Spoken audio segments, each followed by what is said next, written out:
కరువైంది. ఎలా?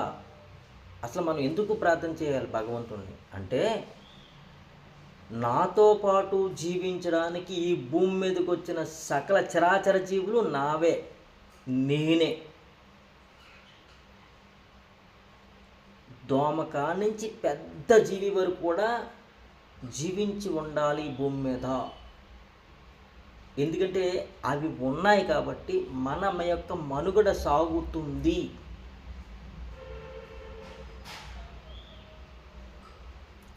అవి ఉన్నాయి కాబట్టి మన యొక్క మనుగడ సాగుతుంది. ఎలా? కుక్క ఉంది, మనకి విశ్వాసంగా సేవ చేస్తుంది కాపలా ఉంటూ. ఆవు ఉంది, మనకి పాలు ఇస్తూ పోషిస్తుంది మనల్ని. గాడిద ఉంది, మనం ఎంత బరువు వేసినా మోస్తూ సాకిరి చేస్తుంది. గుర్రం ఉంది, మనం ఎక్కడికి వెళ్తే అక్కడికే మనం తీసుకువెళ్తుంది తన వీపు పెట్టుకుని. పక్షులు ఉన్నాయి, మన ఇంట్లోకి జ్వరపడకుండా క్రిమి కీటకాలను తినేసి పట్టుకుపోతుంటాయి. పందులు ఉన్నాయి, మనం వదిలిన అశుద్ధాన్ని తిని బతుకుతుంటాయి. పర్యావరణాన్ని రక్షించడానికి, మనం రక్షించడానికి. ఇలాగా అవన్నీ ఉన్నాయి మనకి ఉపయోగపడడానికే.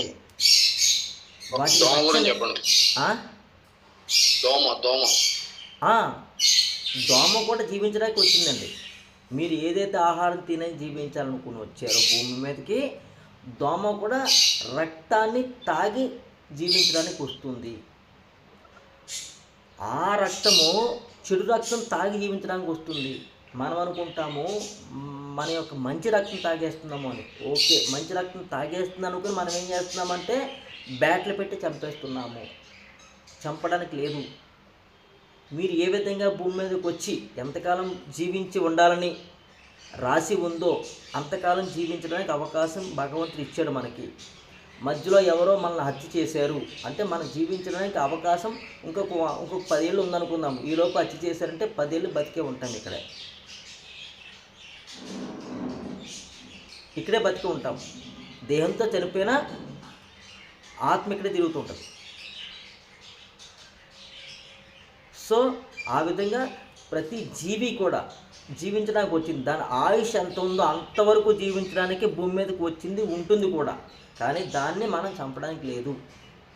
ఇంకా భగవంతుడా నావలే ప్రతి ప్రాణికి కూడా, ప్రతి ఒక్కరికి కూడా శాంతి, ఆరోగ్యము, శక్తి కావాలని కోరుకుంటున్నాము. ఎందుకంటే ప్రతి జీవికి బతికి ఉండడానికి శక్తి కావాలి, రక్షణ కావాలి. భగవంతుడు రక్షణ ఎప్పుడూ ఇచ్చాడు, భగవంతుడు శక్తి ఎప్పుడూ ఇచ్చాడు. మనమే పాడు చేస్తున్నాము. ఎలా పాడు చేస్తున్నాము? ఇప్పుడు అడవుల్లో ఎన్నో జీవులు బతుకుంటాయి. సాధు జంతువులు ఉన్నాయి, క్రూర జంతువులు ఉన్నాయి. ఏ జంతువులకి వాసం ఎక్కడంటే అడవులు. ఇప్పుడు అడవులను మనం రక్షిస్తున్నామా, భక్షిస్తున్నామా? నిజం చెప్పండి, భక్షిస్తున్నాము. కట్ చేసేస్తున్నాము, చూసేస్తున్నాం. రియల్ ఎస్టేట్ వ్యాపారాలు చేసుకుంటూ అడవులు పాడు చేసేసుకుంటున్నాం.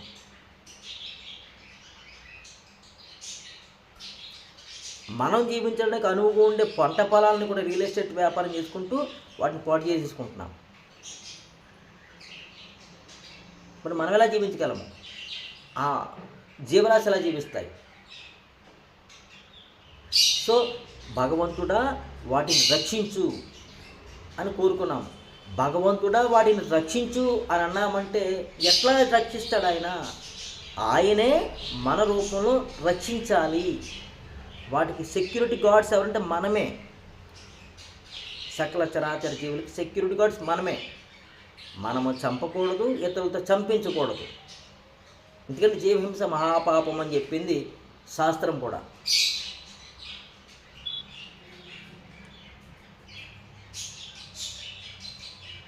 ఈశ్వర నావలే ప్రతి ఒక్కరు కూడా విజయాలు సాధించాలని ప్రార్థన చేస్తున్నాను అని మనం ప్రార్థన చేస్తున్నాం. అంటే ఇక్కడ మనం ఒక్కళ్ళమే విజయం సాధించాలనుకుంటాము, పక్క వాళ్ళు అపజయం సాధించాలనుకుంటాం మనం. ఇది రాంగ్ డెసిషన్, ఇది రాంగ్ దాని నిర్ణయం, తప్పు నిర్ణయం. అది నేను మాత్రమే విజయం సాధించాలి, పక్క వాళ్ళు అపజయం సాధించాలి. ఎందుకంటే పక్క వాళ్ళు అపజయం సాధిస్తాను కదా నేను విజయం సాధిస్తాను. ఇది స్వార్థ బుద్ధి. జయాపజయాలు నావి కావు. నేను ఎలాగైతే విజయం సాధించాలనుకున్న వస్తున్నానో జీవితంలోకి, నా పక్క వారు కూడా అదే విజయం సాధించాలని వస్తున్నారు. సో ఎవరెవరికి ఎప్పుడెప్పుడు ఏదేది ఇవ్వాలో ఆయన నిర్ణయిస్తాడు. నేను భావన చేయకూడదు, నేను మాత్రమే విజయం సాధించాలి, నా పక్క వాళ్ళు విజయం సాధించకూడదని. ఎవరు మట్టుకోలో పోరాటం చేయడం తప్పదు, చేయాలి ఇక్కడే. కానీ మనం భావించకూడదు నా పక్క వాళ్ళు ఓడిపోవాలి. ఇది చాలా గొప్ప గ్రాట్యుటీ భగవంతుడితో మనం. ఈశ్వర, నా వలే నా పొరుగు వారికి కూడా సిరి సంపదలు అష్టైశ్వర్యాలు ప్రసాదించవలసిందిగా ప్రార్థన చేస్తున్నాను అని చెప్తున్నాం మనం. అంటే నా వరకు నేను గొప్ప స్థితిలో ఉండాలనుకుంటాను తప్ప నా పక్క ఉన్న వాళ్ళు గొప్ప స్థితిలో ఉండడానికి నేను ఓరవలేను. ఇంకా కొన్ని నా పక్క ఉన్న వాళ్ళు ఎవరో నాతో పాటు సమోజ్జీలుగా ఉండి వాళ్ళు కూడా డబ్బులు సంపాదిస్తుంటే వారు కూడా ఎదుగుతుంటే నాకు పెద్దగా ప్రాబ్లం ఉండదు, నేను కూడా ఎదుగుతుంటాను కాబట్టి. కానీ నా కింద వారు సపోజు ఎదుగుతుంటే నేను ఖచ్చితంగా వారవలేను. నా కింద వారు అంటే తక్కువ శ్రేణి వాళ్ళు, మరి వారు ఎదుగుతుంటే నేను చూడలేను. అప్పుడేమవుతుంది, నేను ఎదిగింది ఏదైతే ఉందో నాకు తెలియకుండా నేను పోతూ ఉంటుంది. కాబట్టి భగవంతుడా, ఈశ్వరా, నా వలె నా తోటి వారికి కూడా, అంటే నా తోటి వారంటే నాతో పాటు సమానంగా ఉన్నవారు కాదు, నా తోటి వారంటే అందరూ వచ్చేయాలి, అక్కడ అందరూ బాగుండాలి అని కోరుకుంటే, ఎవరైతే పరిపూర్ణ విశ్వాసంతో భగవంతుడికి గ్రాటిట్యూడ్ తెలుపుతూ, ఎవరైతే పరిపూర్ణ విశ్వాసంతో నా వలే నా పొరుగువారు కూడా అంటే సకల చరాచర జీవులు సర్వమానవాళి కూడా మరింత ఆరోగ్యంతో, మరింత ఆనందంతో, మరింత సిరి సంపదలతో, మరింత ఆధ్యాత్మిక జ్ఞానంతో జీవించాలి పరబ్రహ్మ స్వరూపమా అని ఎవరైతే భగవంతుడు నిరంతరం ప్రార్థన చేస్తూ ఉంటారో వారందరిలో కూడా నేను ఉంటాను. ఇక్కడ మళ్ళీ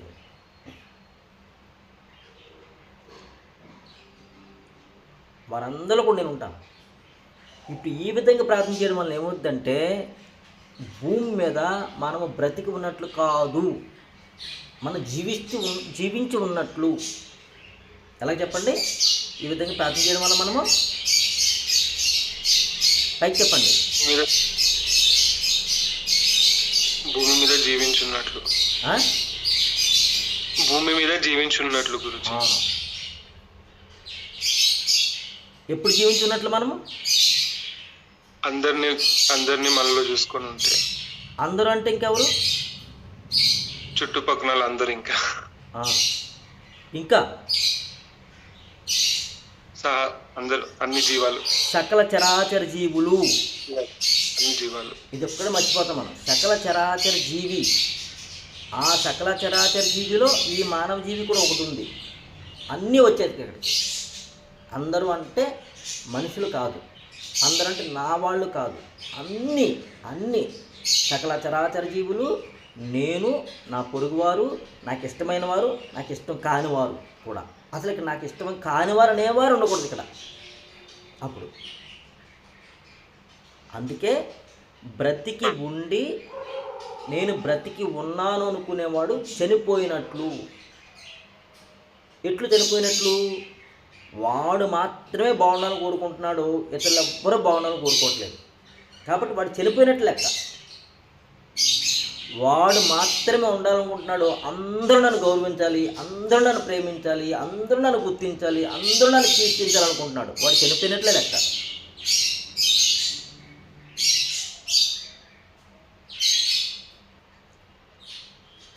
తాను ఉండి తాను చనిపోయాను అనుకున్నవాడు, అంటే ఎవరైతే అహంకార మమకారాల్ని తప్పించుకుంటారో వారు చనిపోయినట్లు. వారు మాత్రమే కూడా జీవిస్తారు. ఇక్కడ జీవించడానికి అర్హులు కూడా వారు మాత్రమే సకల చరాచర జీవుల్ని ప్రేమిస్తుంటారు, వారు మాత్రమే సకల చరాచర జీవుల్ని రక్షిస్తూ ఉంటారు, వారు మాత్రమే సకల చరాచర జీవుల్ని పోషిస్తూ ఉంటారు. వారే ఆ భగవంతుడు. మనం ఎన్ని తప్పులు చేసినా కానీ, భగవంతుడు మనల్ని ఇప్పటికీ రక్షిస్తూనే ఉన్నాడు, ఇంకా రక్షిస్తూనే ఉన్నాడు.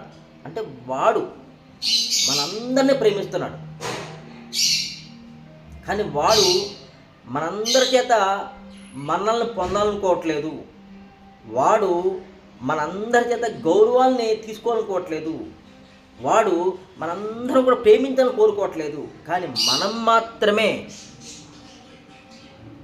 ఇతరుల నుంచి గౌరవం తీసుకోవాలి, ఇతరుల నుంచి ప్రేమను పొందాలి, ఇతరుల నుంచి నేను కీర్తిని పొందాలి, ఇతరుల నుంచి నేను ఏదో పొందాలనుకుంటూ జీవిస్తున్నాను. కానీ జీవించినట్లు కాదు, బ్రతికి ఉండి చనిపోయిన వారు వీరందరూ.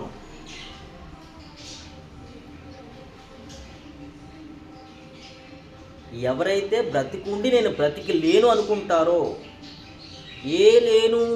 ఏ బ్రతికి లేను అనుకుంటున్నారు వీరు?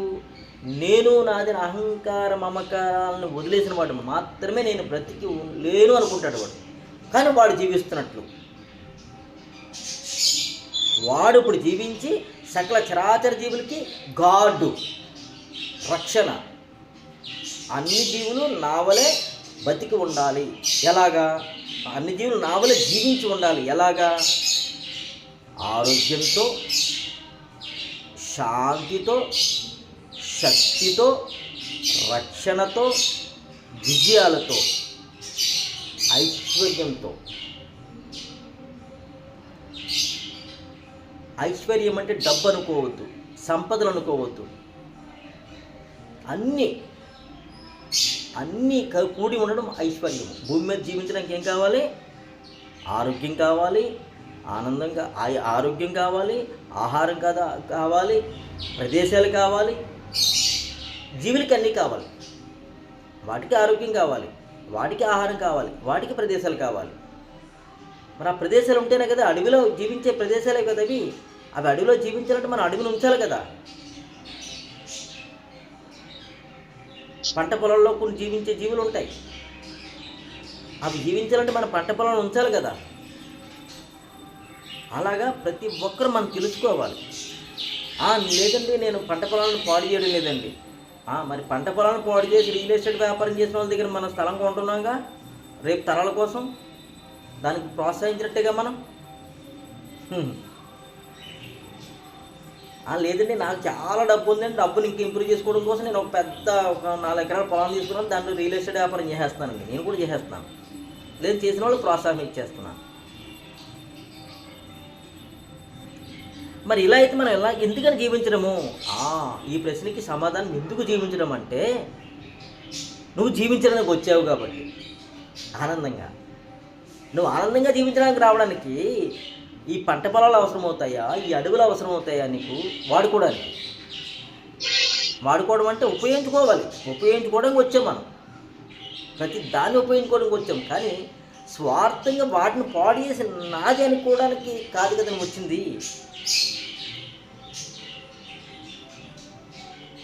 నీవు జీవించడానికి ఆహారం కావాలి, ఆహారం దొరుకుతుంది. నీకు జీవించడానికి ప్రదేశాలు కావాలి, ప్రదేశాలు దొరుకుతున్నాయి. నీకు జీవించడానికి వస్తువులు కావాలి, వస్తువులు దొరుకుతున్నాయి. నీకు జీవించడానికి పదార్థాలు కావాలి, పదార్థాలు దొరుకుతున్నాయి. నీకు జీవించడానికి మనుషులు కావాలి, మనుషులు దొరుకుతున్నారు. ఇంక నీకేం కావాలి జీవించడానికి? స్టోర్ చేసుకోవడమా? వస్తువుల్ని, వాహనాలని, ప్రదేశాలని అంటే స్థలాలు, పొలాలు, డబ్బు, దాడ్యం, వీటిని స్టోర్ చేసుకుంటే నువ్వు జీవించినట్లా? కాదే, హాయిగా జీవిస్తావు. వీరు ఎలా జీవిస్తారంటే, నేను బ్రతికి లేను అనుకునేవారు హాయిగా జీవిస్తారు. నేను బ్రతికి ఉన్నాను అనుకునే వాళ్ళు హాయిగా జీవించలేరు. ఎందుకంటే ఈ ప్రదేశాలను అన్నీ నాకు అనుకూలం కావాలనుకుంటాను, ఉండవు. నా వాళ్ళు నన్ను అందరూ గౌరవించాలనుకుంటాను, ఉండరు. ఈ పదార్థాలన్నీ నాకు అనుకూలం కావాలనుకుంటాను, తినే ఆహార పదార్థాలన్నీ కూడా అనుకూలంగా ఉండవు.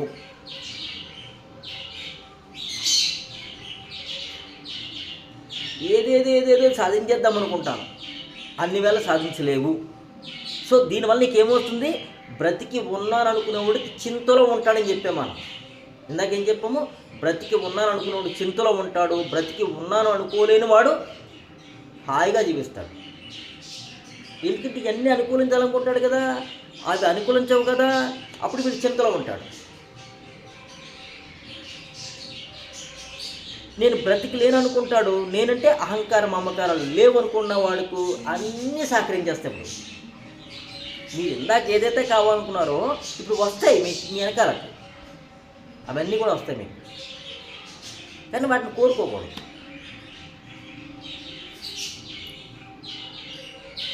చాలా గ్రాటిట్యూడ్ సకల చరాచర జీవులకి, సర్వ మానవాళికి, సర్వ ప్రదేశాలకి, సర్వ పదార్థాలకి గ్రాటిట్యూడ్ గ్రాటిట్యూడ్ గ్రాటిట్యూడ్ చెప్పుకుంటూ పోతూ ఉంటే హాయి, జీవించడమే హాయి, జీవిస్తూ ఉంటాం హాయిగా. హరే హాయిగా కృష్ణ వచ్చి గురుజీ, హాయిగా వెళ్ళిపోతుంటాయి. గ్రాటిట్యూడ్ ఎలా చెప్పాలో కొంచెం నేర్పుతారా? గ్రాటిట్యూడ్ ఎలా చెప్పాలో కూడా చెప్తారా? ఎందుకు చెప్పం, సంతోషం వ్యక్తం చేయడమే గ్రాటిట్యూడ్ చెప్పడము. దానికి ఇంగ్లీష్లో పదాలు బాగుంటాయి. I'm sorry, please forgive me, thank you, I love you. English పదాలు చాలా బాగుంటాయి. ఐఎమ్ సారీ అంటే ఆ ప్రదేశానికి, ఆ పదార్థానికి, ఆ వ్యవహారానికి, ఆ వ్యక్తులకి సారీ చెప్తున్నాను. ఎందుకు, ఇప్పటివరకు గుర్తించలేదు కాబట్టి. ప్లీజ్ ఫర్గివ్ మీ, నన్ను బాగా క్షమించు, చాలా బాగా క్షమించు నన్ను. థ్యాంక్ యూ అంటే ఇప్పటివరకు నాకు ఉపయోగపడుతున్నందుకు thank you, I love you, నిన్ను నేను ప్రేమిస్తున్నాను. దీనిలో తెలుగు కూడా చెప్పచ్చు. మన శరీరానికి కూడా సేమ్ ఇంతేనా గురుజీ? సేమ్ ఇంతే. ఇప్పటివరకు నేను దీన్ని గుర్తించలేదు, దీన్ని చాలా శ్రమ పెట్టాను. సారీ, ప్లీజ్ ఫర్గివ్ మీ, నేను చేసిన తప్పులకి నన్ను క్షమించు. థ్యాంక్ యూ, నన్ను క్షమించినందుకు. ఐ లవ్ యూ, నేను ప్రేమిస్తున్నాను. శరీరానికి, ప్రదేశాలకి, పదార్థాలకి, అన్నిటికీ గ్రాటిట్యూడ్ చెప్పుకుంటూ పోతూ ఉంటే హాయిగా ఉపయోగపడిపోతాయి. నేను అంటే మీరు గ్రాటిట్యూడ్ చెప్తే అవి ఉపయోగపడతాయని కాదు, అవి ఎప్పుడు ఉపయోగపడుతున్నాయి. ఉపయోగపడుతున్నందుకు కానీ గుర్తించట్లేదు ఇప్పటిదాకా. నేను గుర్తించట్లేదు కాబట్టి నాకు ఈ విధంగా తెలుస్తుంది, బాధను అనుభవిస్తున్నాను. గుర్తించడం మొదలెట్టిన కాడి నుంచి ఆటోమేటిక్ మారిపోతాయి. అవి ఎప్పుడు మనకి ఇస్తూనే ఉంటాయి, మనకి సేవ చేస్తూనే ఉంటాయి. సకల చరాచర జీవులు, సకల మానవులు సేవ చేస్తూనే ఉంటారు. కానీ మనం గుర్తించే విధానంలో మార్పు వచ్చేస్తుంది. అందుకే చింత. అలా నేను గ్రాటిట్యూడ్ చెప్తానండి ఛానల్ బట్టి, అయినా నాకు ఉపయోగపడలేదండి అంటే కాదు. ప్రతిఫలాన్ని ఆశించి నువ్వు గ్రాటిట్యూడ్ చెప్పకూడదు. కృష్ణుడు చెప్తాడు, నువ్వు కార్యం చేయడం వల్లే నీకు ఫలితం, నీకు శక్తి ఉంది, కానీ నీకు కార్యం చేయడానికే అర్హత ఉంది, కానీ కార్యం యొక్క ఫలితాన్ని పొందడానికి అర్హత లేదు, నువ్వు కోరుకోవడానికి లేదు. నువ్వు చెయ్యి అంతే కార్యం, ఫలాన్ని నాకు వదిలే, నువ్వు ఆశించడానికి లేదు. ఇస్తే ఇస్తాను లేదని లేదు. ఇచ్చిన నువ్వు గ్రాటిట్యూడ్ చెప్తూ ఉండాలి, ఇవ్వకపోయినా గ్రాటిట్యూడ్ చెప్తూ ఉండాలి. నువ్వు ఇవ్వకపోతే గ్రాటిట్యూడ్ చెప్పకపోతే కనుక ఇచ్చి గ్రాటిట్యూడ్ చెప్పి ఉపయోగం లేదు. నువ్వు ఎందుకు, నీకు అక్కడ స్వార్థం ఉంది. అక్కడ నీలో పెరిగిన నిస్వార్థమే నీలో వచ్చిన పరివర్తన, నీలో వచ్చిన నిస్వార్థమే నీకు ఏం జరగడో జరుగుతుంది. నీలో ఏ కొంచెం స్వార్థం ఉన్నా నీవు అనుకున్నది జరగదు. కాబట్టి ప్రతి దానికి మనం గ్రాటిట్యూడ్ చెప్తూ ఉండాలి, హాయిగా, ఆనందంగా. ఎంత వస్తే అంత, ఏదొస్తే అది, ఎలా ఉంటే అలా సంతృప్తిగా జీవించాలి. అప్పుడు నువ్వు రాజమండ్రిలో కాదు, అరుణాచలంలో కాదు, అమెరికాలో కూడా నువ్వు హాయిగా జీవించగలవు. చూడు, రాజమండ్రి పరిసర ప్రాంతాలు చూసావు కదా, చూడు. అరుణాచలం పరిసర ప్రాంతాలతో చూసావు కదా, చూడు. రేపు అమెరికాలో కూడా పరిసర ప్రాంతాలు చూద్దాం. అనకాపల్లిలో కూడా పరిసర ప్రాంతాలు చూద్దాం. ప్రతి ప్రదేశాలను చూద్దాం, ప్రతి అందాలను చూద్దాం, ప్రతి పదార్థాన్ని మనం సేవిద్దాం. ప్రతి దాంతో ముందాం గ్రాటిట్యూడ్తో, అన్నీ ఉపయోగపడిపోతాయి. అదే ప్రహ్లాదుడు చేసింది. మీకు ప్రహ్లాద నేర్పాం కదా యోగ రహస్యాలు హీలింగ్ క్లాసులో. అన్నీ ఉపయోగపడడానికే ఉపయోగపడతాయి మీకు. ఆ ప్రహ్లాద టెక్నిక్ ఉపయోగించుకుంటూ ఈ గ్రాటిట్యూడ్ తెలుపుకుంటూ ఉంటే అగ్నికి ఆజ్యం పోసినట్టు, గ్రాటిట్యూడ్కి ప్రహ్లాద ఆజ్యం పోసినట్టు.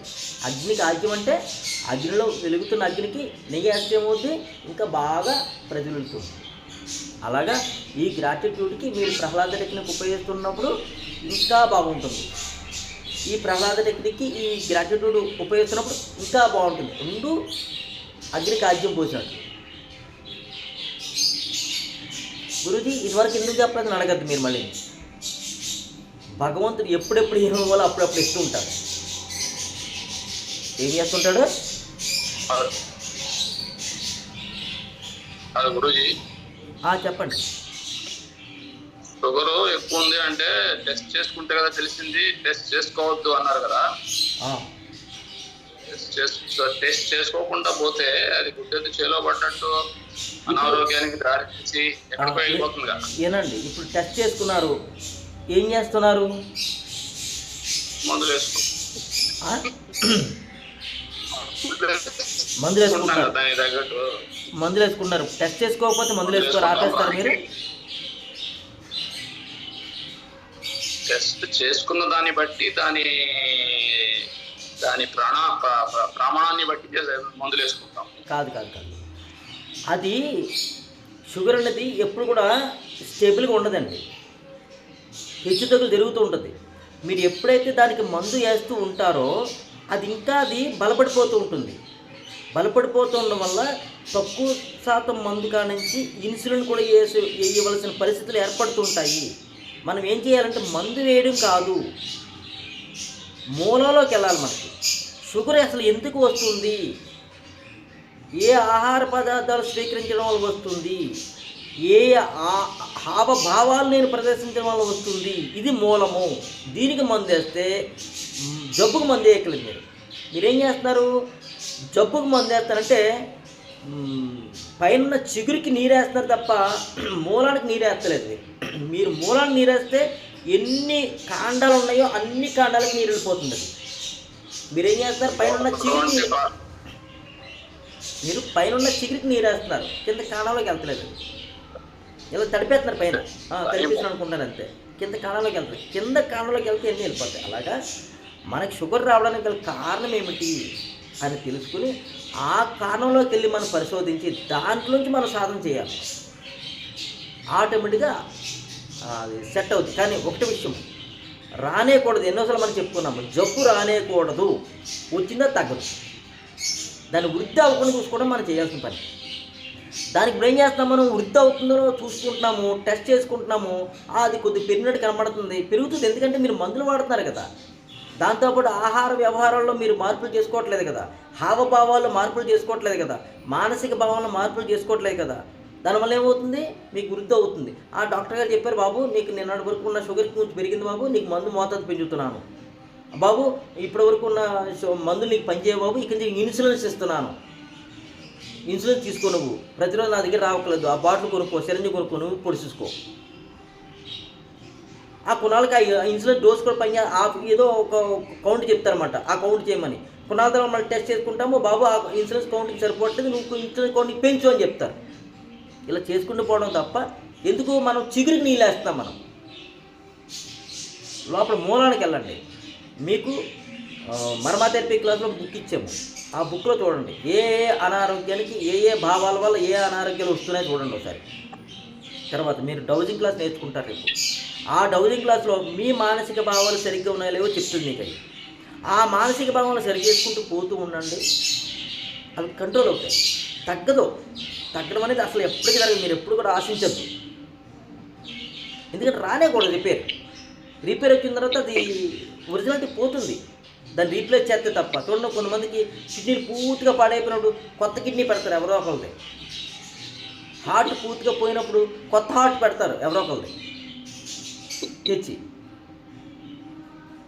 అలా వేరే పాటు తెచ్చి పెట్టాలి తప్ప మీకు ఉన్న పాటు ఒరిజినల్ రాదు.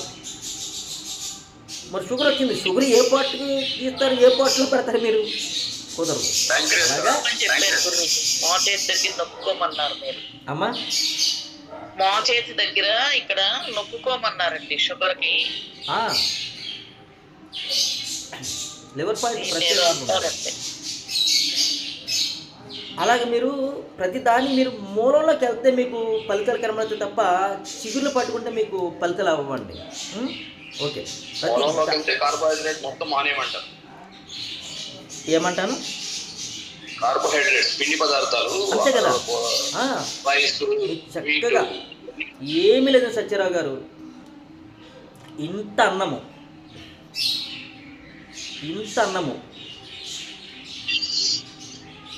పాత బియ్యము లేదంటే ఎర్ర బియ్యము అంటే ముడి పదార్థము తీసుకోండి. ఇంత కర్రీ తీసుకోండి, దాంట్లో ఉప్పు కారాలు తగ్గించండి, మసాలాలు తగ్గించండి, చక్కగా ఉపయోగపడుతుంది మీకు. అన్నం తక్కువ తీసుకోవాలి, కూర ఎక్కువ తీసుకోవాలి. ఆ కూరలో మీరు ఉప్పు కారాలు తగ్గించాలి, మసాలా దినుసులు తగ్గించాలి, పూర్తిగా జీర్ణం అవ్వాలి, చక్కగా మోషన్ అవ్వాలి మనకి. మళ్ళీ మోషన్ అవ్వడం కోసం ట్యాబ్లెట్ వేసుకోకూడదు, మోషన్ అవ్వడం కోసం ఆయుర్వేద మందు వాడకూడదు. చాలామంది త్రిఫలాచూర్ణం వాడుతుంటారు, అవి కూడా మందులే. వాటర్ ఎక్కువ తీసుకుంటుండాలి, వాటర్ ఆరారా తీసుకుంటుండాలి, గడగడా తీసుకోకూడదు, డ్రాపు తీసుకోవాలి. అది వేడి వాటర్ తీసుకుంటుండాలి నిరంతరము. తిండి మేము తినగలిగితే ఏ రోగాలు ఉండవు గురించి. కానీ ఇవన్నీ పాటిస్తాను గురూజీ. కానీ భార్య వెంట కదా అందుకునే నేను పంచభూతాలు కాదు గురూజీ. వినబడుతుంది గట్టిగా చెప్పండి కదా, డిస్టర్బెన్స్ ఎక్కువ ఉంటుంది. ఇప్పుడు మీరు చెప్పినవన్నీ ఇంతే అన్నం అంత కూర అన్నారు కదా.